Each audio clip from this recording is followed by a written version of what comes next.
Dito sa mundo, walang anumang lugar na magiging ligtas ang tao. Dahil kahit napapaligiran ka ng mga matataas na bakod o nagkaroon ka ng maraming gwardya, hindi ka pa rin siguradong ligtas.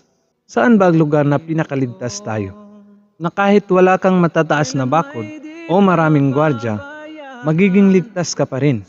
Ang sulat ng awit 91:1 ay ito ang sabi, "Siyang tumatahan sa lihim na dako ng kataas-taasan ay mananatili sa lilim ng makapangyarihan sa lahat." Ano ba ang ibig sabihin ng lilim ng makapangyarihan sa lahat? Ito yung pinakaligtas na lugar, sapagkat napapaligiran ka ng kanyang kapangyarihan.